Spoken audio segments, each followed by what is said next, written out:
సిరిసిల్లలో Razakar cinema unit సందడి చేసింది. విమల్ థియేటర్లో నిర్వహించిన సినిమా విజయోత్సవ వేడుకల్లో డైరెక్టర్ యాట సత్యనారాయణతో పాటు ప్రొడ్యూసర్ నారాయణ రెడ్డి, నటులు ఇంద్రజ, రాజు అర్జున్, బలగం సహదేవ్ పాల్గొన్నారు. చరిత్రను గుర్తు చేసే ఇలాంటి సినిమాలను ఆదరించాలని కోరారు. రజాకార్ మత చరిత్ర కాదు, గత చరిత్ర అని ప్రొడ్యూసర్ నారాయణ రెడ్డి తెలిపారు. కుటుంబ సభ్యులతో కలిసి చూసి సినిమాను విజయవంతం చేయాలని కోరారు. చెప్తూ వచ్చారు, నేను కూడా చెప్తూనే వచ్చాము. ఇది అనవసరంగా ఒక మతానికి సంబంధించినట్టు ఒక ఇది క్రియేట్ చేసేసారండి, ఒక సినారియా ఒకటి క్రియేట్ చేసేసారు.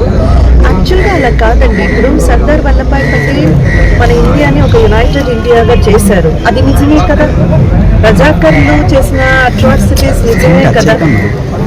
జరుగుతున్నవి చూపిస్తున్నాం. అందులో కూడా రజాకర్లు పీరియడ్లో ఏమైతే జరిగిందో అంతవరకేనండి. ఇది కరెంట్ అఫైర్స్ కూడా కాదు. ఈ మూవీలో మేము ఎక్కడ కూడా డైరెక్టర్ ఇప్పుడున్న సిచ్యువేషన్ కానీ ఇప్పుడున్న సమాజం గురించి కానీ ఇది కొన్ని సినిమాలు ఉంటాయండి, అప్పటివి చూపించి మళ్ళీ ఇప్పటివి చూపిస్తారు. అలా రజాకార్ సినిమాని మీరు ఆదరిస్తూ ముందుకు నడిపిస్తున్నారు. దానికి అందరికీ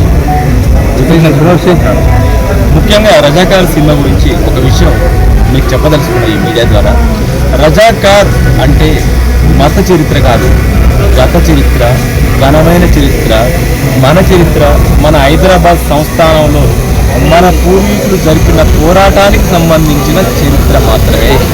ఇది ఏ మతాన్ని ఉద్దేశించో, ఏ కులాన్ని ఉద్దేశించో, ఏ వ్యక్తిని ఉద్దేశించో, ఏ వ్యవస్థను ఉద్దేశించో చేసినది కాదు. అది ముఖ్యంగా ప్రజలు, మీడియా వాళ్ళు అందరూ కూడా గుర్తుపెట్టుకోవాల్సిన విషయం. ఈవెన్ పార్టీలు కూడా ఏ పార్టీకి సంబంధించిన చరిత్ర ఇది కాదు. మీరు సినిమా